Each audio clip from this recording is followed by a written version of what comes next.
Ibang practice ko na.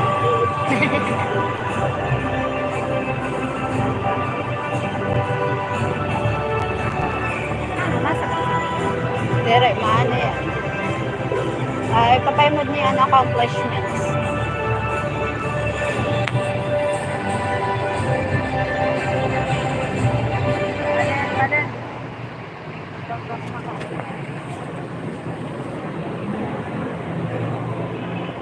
Habang inaayos natin natin audiovisual presentation, kumustahin po natin ang bawat isa. Andito po ba ang ating mga BNS? Ang ating mga daycare workers. At syempre, hindi magpapaiwan ang ating masisipag at napakagwapong magagandang barangay tanods. Kaya maraming salamat po sa pag-unlak ngayong hapon ito. Nakita-kita naman po tayo. Kaya maraming salamat po mula po sa lokal na gobyerno ng Irusin. Palakpakan po natin ang bawat isa. At ngayong hapon ito, patutunghayan po natin ang isa sa mga accomplishment ng ating lokal na gobyerno ng Irusin sa pamumuno siyempre ng ating butihing Mayor, Honorable Alfredo J. Shalo Jr. Una, ang Enfra Economy.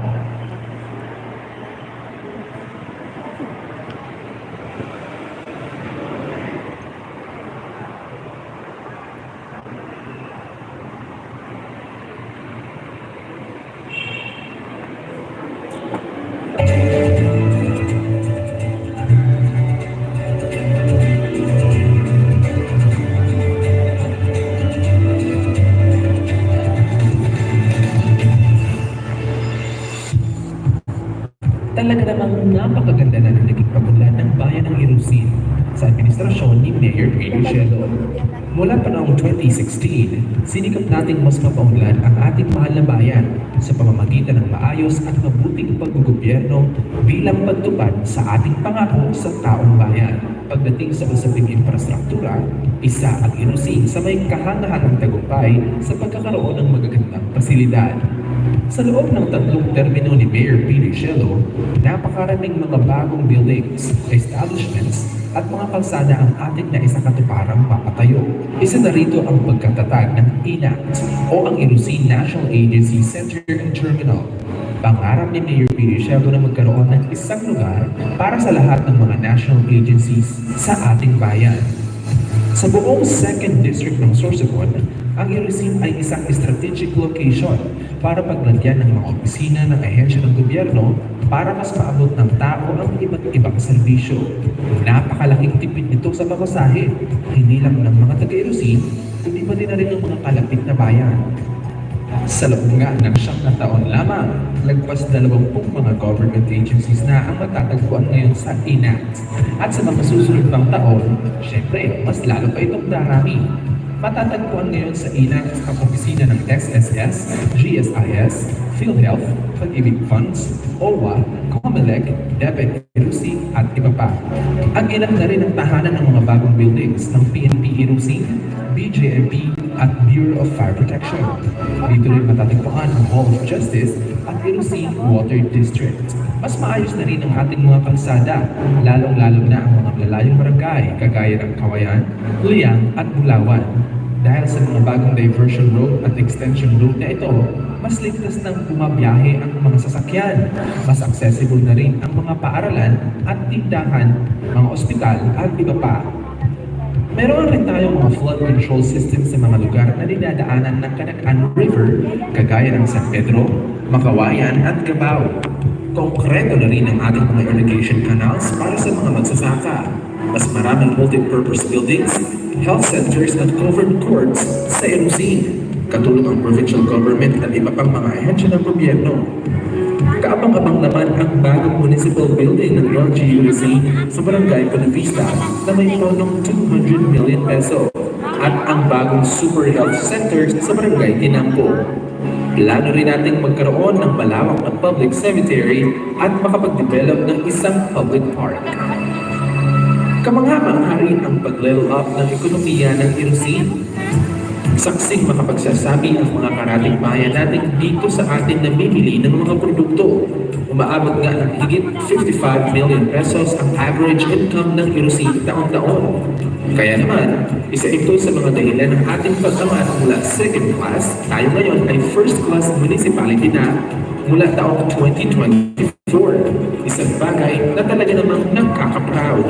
Dahil sa tayo first class municipality na, mas tataas na ang minimum wage ng mga manggagawa.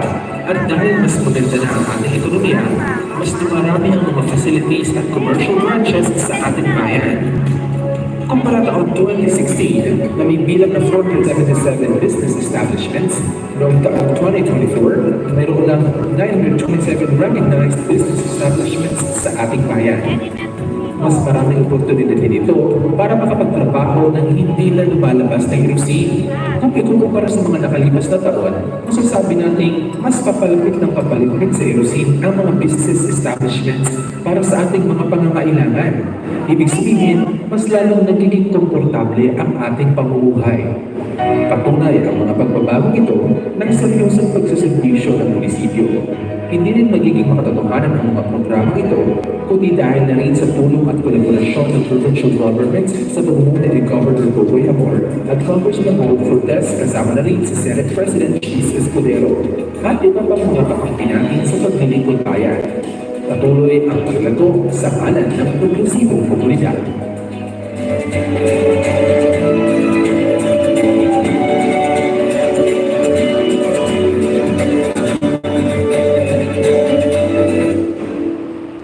Social services. Diyan patapos. Social services.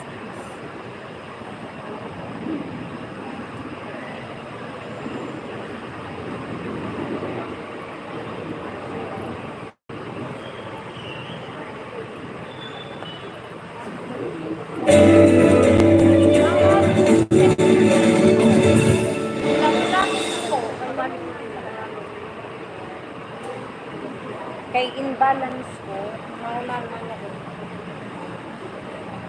Bawas na. Wala.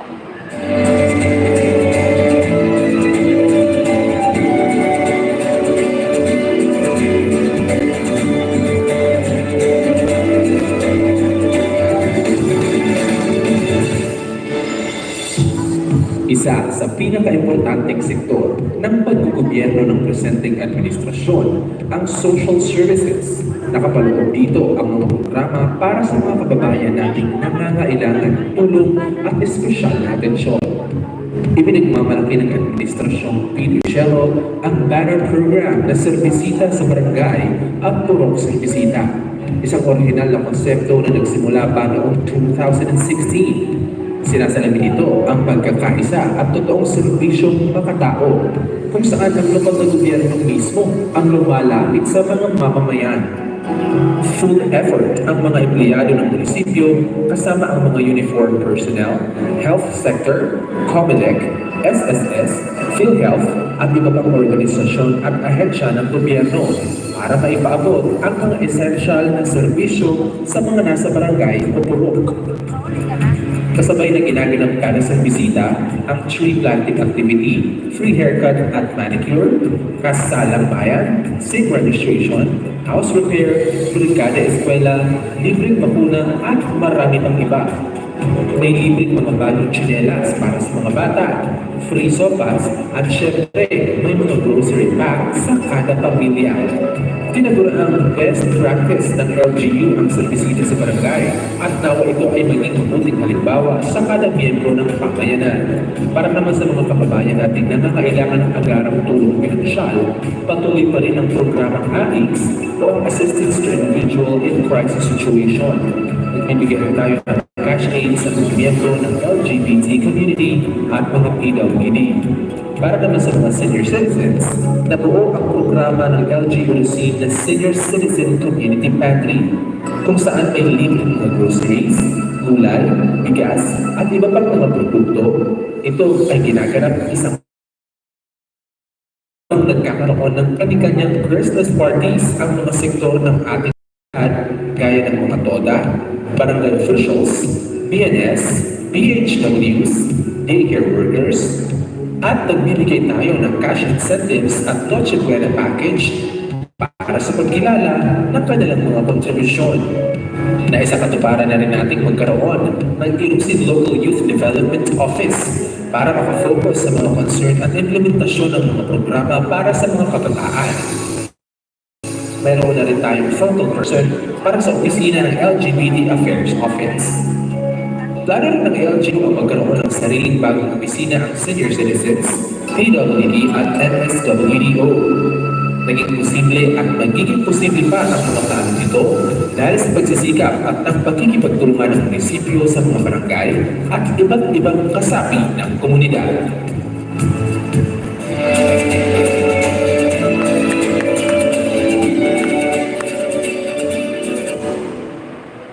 Agricultural livelihood.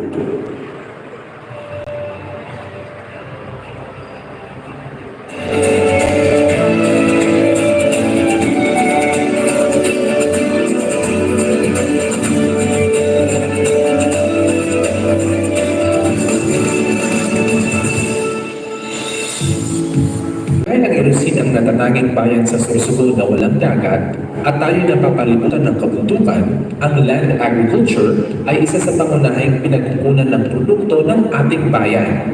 Mayaman tayo sa matabang lupa at masisipag na magsasaka. Nalunsad nga ng LGU Ilusin ang programang LUMI o ang Luntian at Masaganang Ilusin Project na magbibigay ng libreng supply ng puno para sa 1 million trees at libreng fingerlings para sa 1 million fishes. Libre na rin ang mga pantanim na gulay.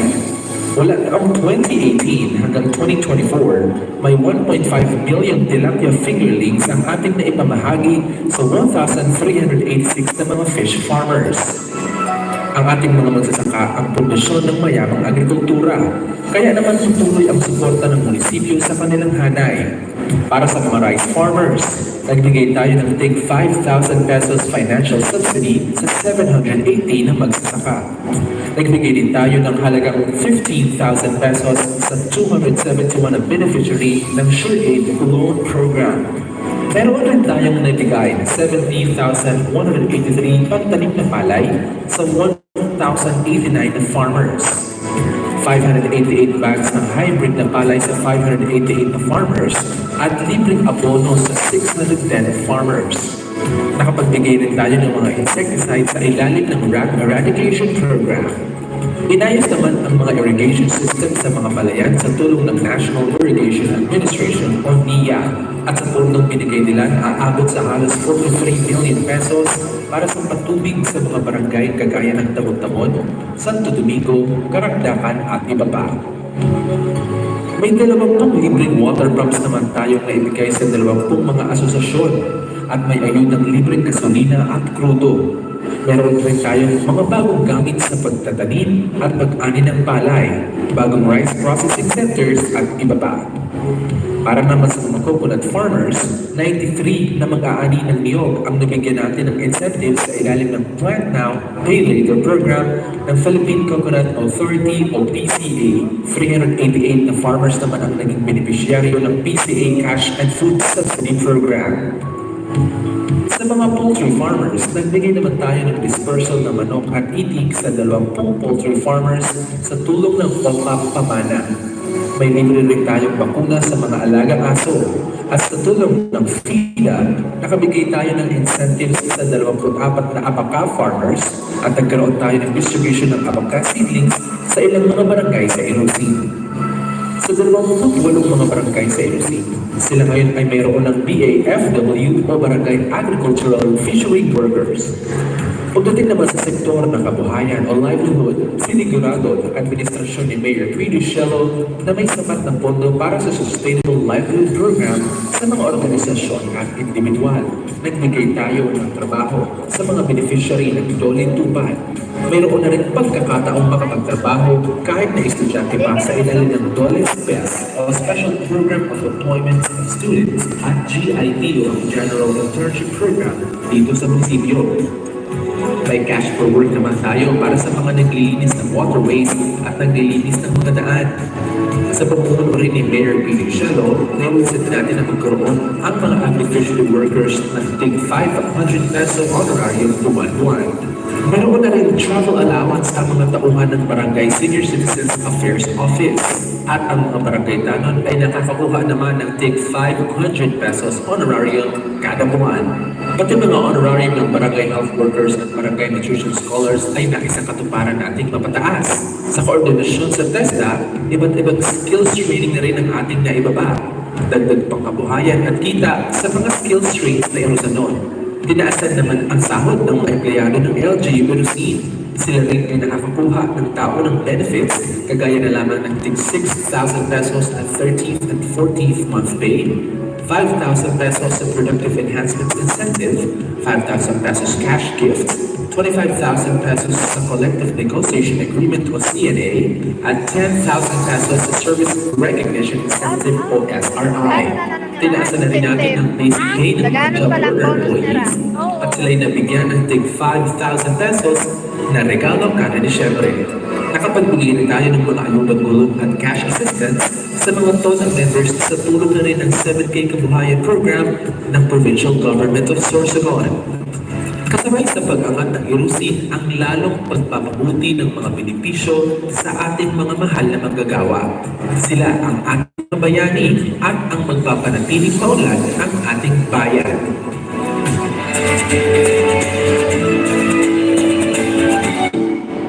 Health, nutrition, and education. Direyo ha. Health, nutrition, I think.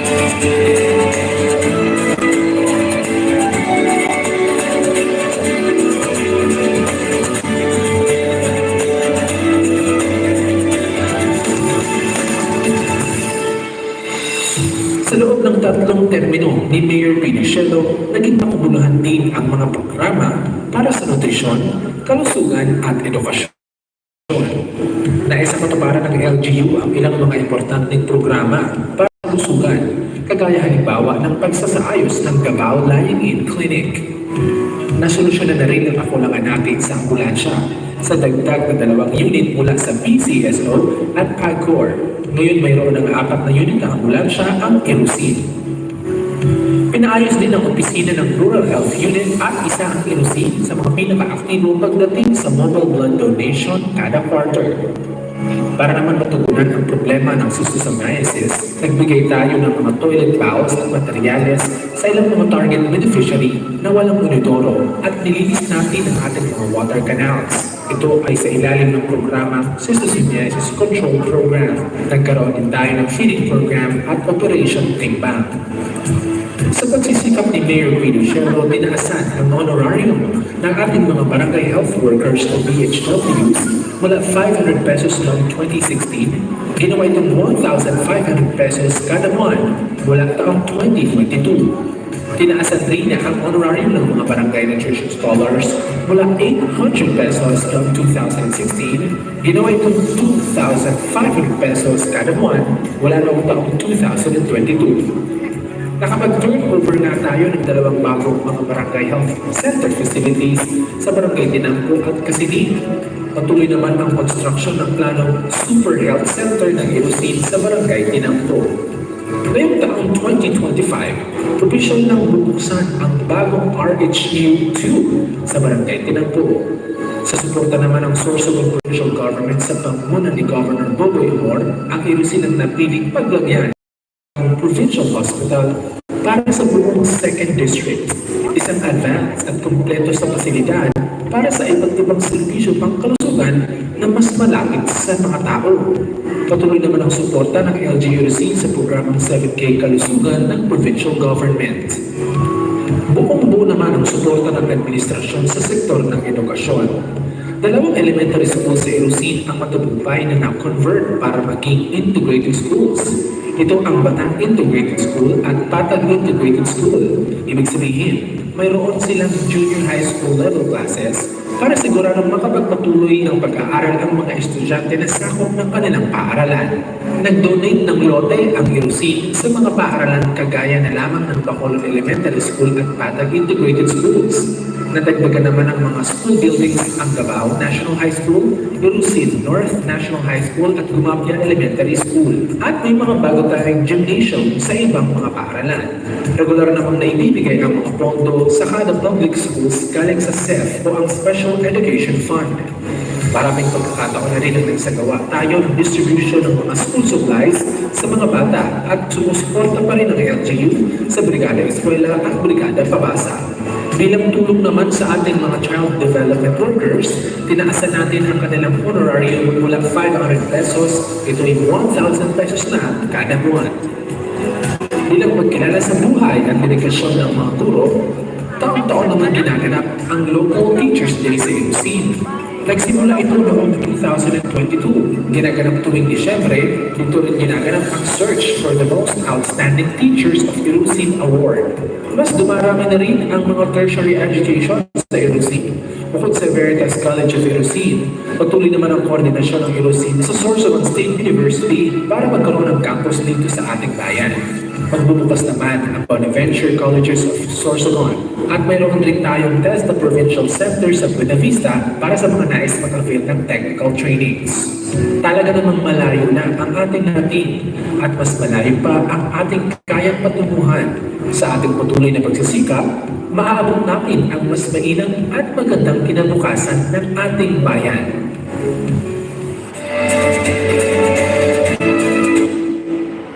DRRM, Peace and Order.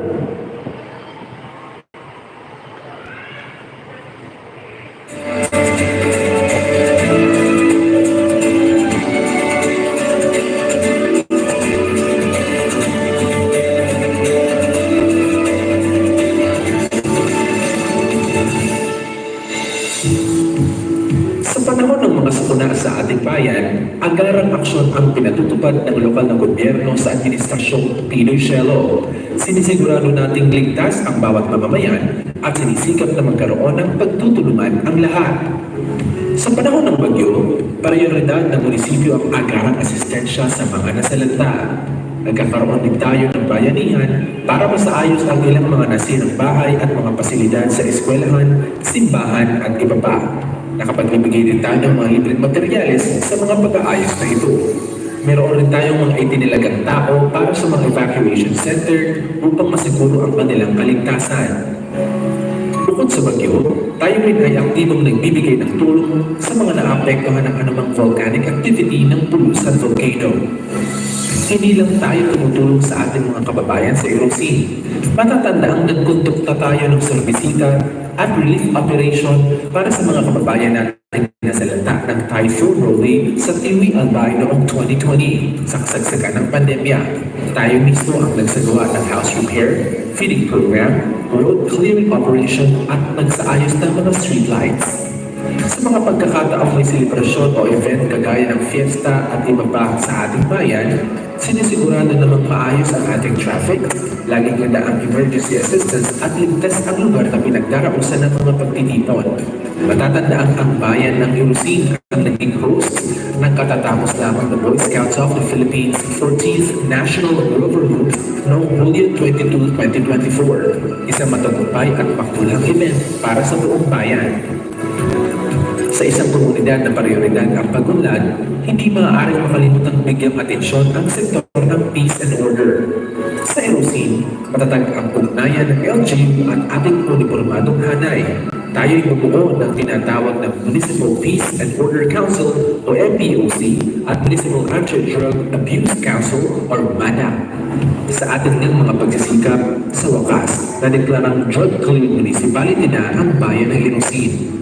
Mayroon din tayong Balay Silangan na isang rehabilitation center sa mga drug dependents na Erosanon at mayroon tayong bagong unit ng fire truck para sa Irusin Municipal Fire Station sa tulong ng BFP at DILG.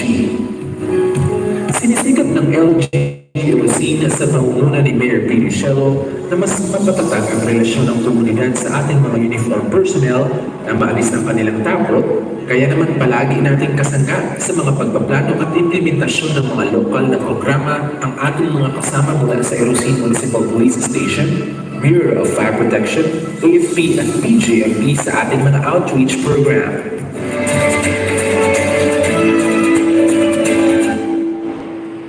Awards. Award. Ano yun, awards? Ha? Ano yun? Ba't yun award? Awards? Awards?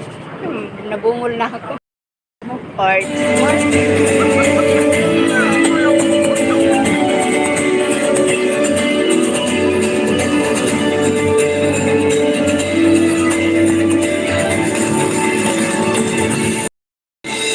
Hirosin Sotsagon, led by Kung sa pagkilala ang pag-uusapan, hindi magpapahuli ang bayan ng Irusin. Award-winning na maituturing ang naging performance ng lokal na gobyerno sa liderato ni Mayor Pedro Cielo pagdating sa iba't ibang assessment and accomplishment recognition galing sa provincial at national government. Patunay ito ng maayos at epektibong serbisyo publiko.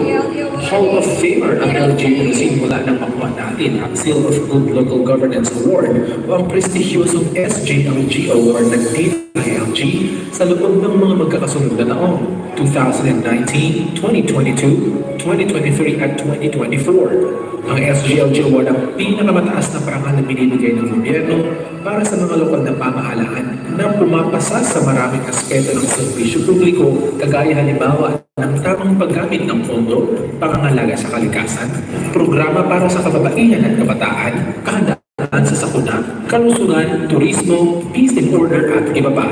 Sa iba't ibang functions ng LGU kagaya ng DRRM, budget, civil registry at financial, marami na rin tayong mga pagkilalang natanggap mula sa mga nakaraang taon ng presenteng administrasyon. Hindi lang tayo nagtatrabaho tayo ng tama. Nakuha ng Irusin ang Seal of Good Financial Housekeeping Best Accounting Office mula taong 2016 hanggang 2024. Kasama pang nasungkit ng Irusin ang Seal of Child-Friendly Local Governance mula 2016 hanggang 2023 at ang Salud Bicolon Green and Chambers Award mula rin ng 2016 at 2017. Ang mga parangal na ito ay hindi basta-basta nakukuha kung hindi naman talaga pumapasa sa mga parameters o indicators ang isang LGU. Ngunit dahil sa maayos na pagtatrabaho ng mga empleyado ng LGU Irusin, hindi ito nagiging imposible para sa atin. Nag-third place naman ang Irusin sa Outstanding Local Civil Registry Office noong taong 2021. At nakuha natin ang Gawad Kalasag Seal of Excellence in DRRM and Humanitarian Assistance noong mga taong 2023 at 2024. Hindi rin naging imposible ang magandang performance ng Irusin kontra illegal na droga. Highly functional tayo sa ADA o Anti-Drug Abuse Council, POC o Peace and Order, at tayo ang namuna sa local project monitoring sa probinsya noong 2024. Lahat ng mga barangay sa Irusin ay naging drug-cleared barangay mula taong 2024. Isang bagay na ating ipinagmamalaki dahil ito sa malakas na kampanya laban sa illegal drugs. Isa rin ang LG Irusin sa mga eksklusibong nakakuha ng Gawad Kahandam Award noong 2023 para sa kahandaan sa sakuna. Nakilala rin tayo bilang isang Best LG partner ng programang Tupad ng DOLE noong 2023. At nakuha rin natin ang 2024 Oragon Award. Pagdating sa Food Security Program, pasok ang Irusin sa top 17 programs sa walang hanggang awards sa buong bansa sa ating programang LUMI o ang Luthian Masaganang Irusin. Nasungkit rin natin ang 2024 Green Banner Seal at Best Performing Philippine Plan of Action for Nutrition o PPN sa buong probinsya. Ngayong taong 2024 ay napapanatili ng LG Irusin ang certification sa ISO 9001:2015 o ang global standards sa quality management ng isang organisasyon. Sa tourism, ang Irusin ang top 1 o ang may pinakamaraming DOT-accredited tourism sites o establishments. Ibig sabihin, halos lahat ng ating mga tourism sites ay rehistrado. Kasama rin ang Irusin sa top 13 sa Ludwig Coldon Award kung saan Best LGU tayo para sa Voluntary Blood Service Implementation. Sa sutukang binibigay ng Irusin sa mga programa ng TESDA, tayo rin nakatanggap ng award mula sa TESDA Regional at National noong taong 2024. Mataas din ang ating naging rating pagdating sa implementasyon ng programa ng Local Committee on Anti-Trafficking and Violence Against Women and Children o LCAT-VALC at ng PWDs dahil nagbibigay tayo ng atensyon sa mga vulnerable kasapi ng ating pamayanan. Nais ng lokal na gobyerno ng Ilosin na maging halimbawa sa mga barangay, sa kada pamilya at sa bawat Ilosanon na mas mabisa pa rin ang pamumuno ng batugin para mas maabot ang mga pangarap at magkaroon ng pagkilala. Ibinabahagi ng LG Ilosin ang mga parangal na ito sa bawat mamamayang nagmamahal sa ating bayan. Sa patuloy na tiwala, mas marami pa tayong mapapatunayan at maisa sa katuparan.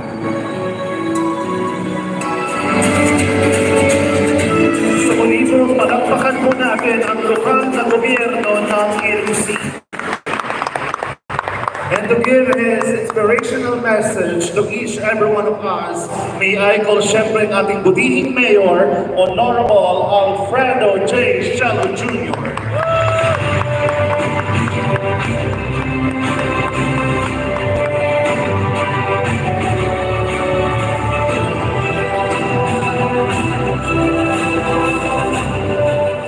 Siya, rescue ako dito diho kay may extra sa likod. Diyo, maharap na ito. Ala. Mga lang inian dalis kay bago ako po tagang kuan kay sa siyang kataon sayo lang, di na nagdaganan, nagkikipot sa likod. Di nagdaganan. Anong tinintog ko? Sa ato po kinakalangan ng Vice Mayor Christian Lim, Manay Mercy Balmes, Marcial Ansam, Sendero po na Barangay Labor Worker, Barangay Nutrition Scholars, sa ato po Itero na karupot na partners na Barangay Kano, hapon tabi sa Itero. Ini po dapat imbita na mo sa inyo, kasi papaimot po sa ilang mga report sa siyang kataon tabi namo na hinimo dito sa lokal ng gobyerno, kadalong tabi ang mga empleyado, ang mga sira vice Christian, ang mga konsyal, na lalong-lalo na tabi ka muna barangay elected na si appointed official. Diri tabi ini mahimo ng mga programa na ini, kung walang tabi ang magkasarayo, na walang tabi ang kadalong sa padaghanan. Dili man tabi kita nagkabiryo entero, dili man kita nagkasarabay sa entero na programa, may mga diyo na diferensya, may mga dili nagkauruyunan, pero ang lokal na gobyerno tabi, mautabi ni anong maanan san siyang kataon. Dili man kami nagkaurupon sa taas, sa entero na panahon, pero naniniwala tabi ako na kay nagkaurupon na po kami, mas mapapadagos tabi ang pag-asenso sa LC. Sa danong tabi, sa atong governor, sa atong congressman, sa senador, sa atong po kaurupon din sa lokal na gobyerno. Ini tabi na i-report na mo sa iyo, danong tabi ini halin sa pagkasarayo na si danong pantabi ini halin sa national government. Pero dili tabi ini maabot ng mga bagay na ini, kundi tabi kita naghiringuha. May mga nag-iringkot tabi ng mga opisyalis sa bungko, may nagkarapot tabi sa mga opisyalis sa bungko, pero kita tabi sa pagkapunta, mao tabi na naimuan. Mao tabi na mga nagkahurumanan. Nan may mga humanon pa kita, may mga tatapuson pa kita, parehas tabi sa Sorsogon State University or BU sa mga estudyante na para tabi sa pag-ulang mga opisina sa iba-iba na ay sa gobyerno, sa PWD, sa senior citizen, na sa mga convention center sa buong 2nd District. Sa iyo tabi na pinaka-highlight sa Nemuanta sa siyang kataon, hinimo tatabit na ni Rosel maging sentro sa 2nd District sa buong 2nd District. Sentro tabi sa komersyo, para sponsor ng mga LCC, GNL, mga bangko, mga iba-iba na ekonomiya. Ininguat naman na maging sentro kita na naging halos tutuman na sentro kita sa turismo sa 2nd District. Kaya nga din po sa buong Sorsogon, kita ay pinakadaghan na tourist arrival sa Department of Tourism. Ibig sabihin po so, kita ay pinakadaghan na nagbibisita halin po sa iba na lugar na mga bungto. Kita nagbibisita ng mga sa iba na bungto para magpasya. Magpasya sa lake, magpasya sa Ibuso Park, magpasya sa Bidon, na di ba iba po kasi sa mga waterfalls. Diniscovery tatabi ang mga tourist spot sa Erosin sa pag-impunta. Parehas tabi so na Erosin Lake, warak tabi so nagpindi. Pares po ito na, yun na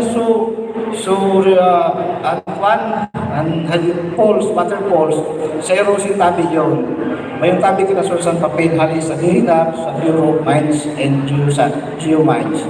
Diabo lang kita muna magpara pakisuhay, kay daghan na iniisip ta, ay sa una, di ta pa man kapit ni sila governor, sila congressman. O niyan may kapit na namin, ito na yung pamayo. Kaya may kapat kinasunan na papel. Sa una, kita po sila nag-discovery ng mga payahaya, Kaya naman, pero po ng mga waterfalls.